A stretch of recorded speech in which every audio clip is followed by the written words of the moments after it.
Buntut kericuhan antara massa aksi mahasiswa dan Satpam di Universitas Mataram pada Selasa, 20 Juni 2023 siang akan berlanjut ke ranah hukum. Menjawab hal tersebut, Rektor Universitas Mataram Profesor Dr. Insinyur Bambang Harikusumo menjelaskan pihaknya akan taat hukum. Masih dikatakan oleh Bambang dirinya tidak segan dihadapkan dengan hukum karena ia percaya aparat penegak hukum akan melihat kedua sisi.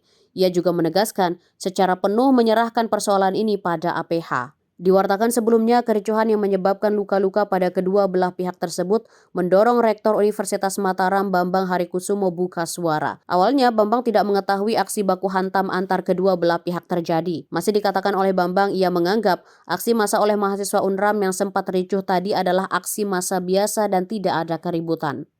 Sehari sebelumnya, kami sudah dialog sama mereka. Ketua BEM, sekretaris BEM, ketua perwakilan mahasiswa, sama sekretaris 4 orang. Kami menjelaskan bahwa apakah kita terus seperti ini, kan tidak baik.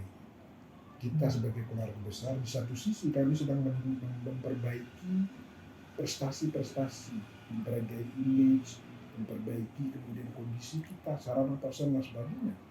Nah, boleh saja wartawan datang sekarang, bagaimana UNRAM di malam hari terang benderang, bagaimana kemudian kebersihan, mulai rapi dan sebagainya.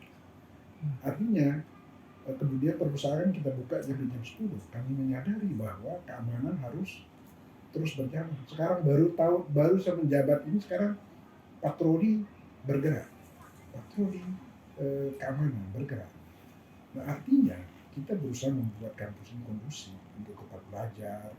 Kemudian mahasiswa kita tingkatkan juga jumlah akses poin supaya mereka bisa belajar dengan baik. Fasilitas kita perbaiki, semua kita perbaiki dengan anggaran yang tentunya secukupnya yang kita miliki, yang tidak seperti yang perguruan besar, PTNBH yang kaya-kaya.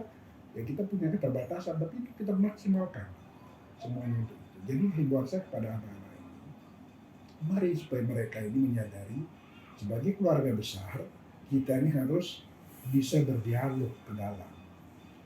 Jangan kemudian dialognya keluar, kan gitu. Dalam saja, kita sampaikan apa. Nah, sehari sebelumnya kita sudah dialog, bahkan saya tanya kepada mereka, apakah kalian mau demo? Saya dengar kalian mau demo. Mereka diplomasi. Nanti kami bicarakan dulu dengan aliansi dan sebagainya, kata mereka. Enggak, supaya ini clear. Kalau tidak demo, supaya Anda terima apa klarifikasi dari kita, mereka akan menuntut mungkin tidak muncul di media ya. Peningkatan biaya kuliah. Peningkatan biaya itu.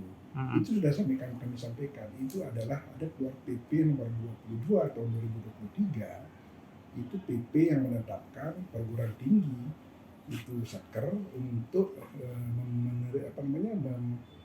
biaya pendaftaran tes mandiri itu 500.000. Cuma kita bilang kami analisis tidak hanya berdasarkan PP itu, tapi bagaimana kondisi sosial ekonomi masyarakat kita di NTB. Maka kita bandingkanlah antara misalnya Musamus di Irian di Papua, di Nusa Timur yang Satker, ini kan semua Satker sekarang menerapkan 500.000. Tempat mereka juga di provinsi-provinsi yang persentase masyarakat miskinnya tinggi. Kita kan nomor urut 8 dari bawah. Yang paling bawah itu kan Papua Barat, kemudian ada NTT, ada Maluku dan sebagainya. Kita nomor 8. Mereka sudah Satker kemudian menerapkan 500.000. Yang jumlah orang miskinnya lebih banyak dari kita. Kita ini sudah 13 tahun tidak berubah, 250.000. Bayangkan inflasi sudah berapa tahun?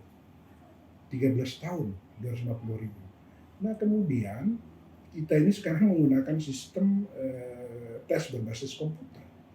Banyak komputer kita yang sudah huruf-huruf, ada yang kuning, ada yang lelet. Itu juga ada investasi. Saya jelaskan semua kepada mereka bahwa inilah untuk pelayanan.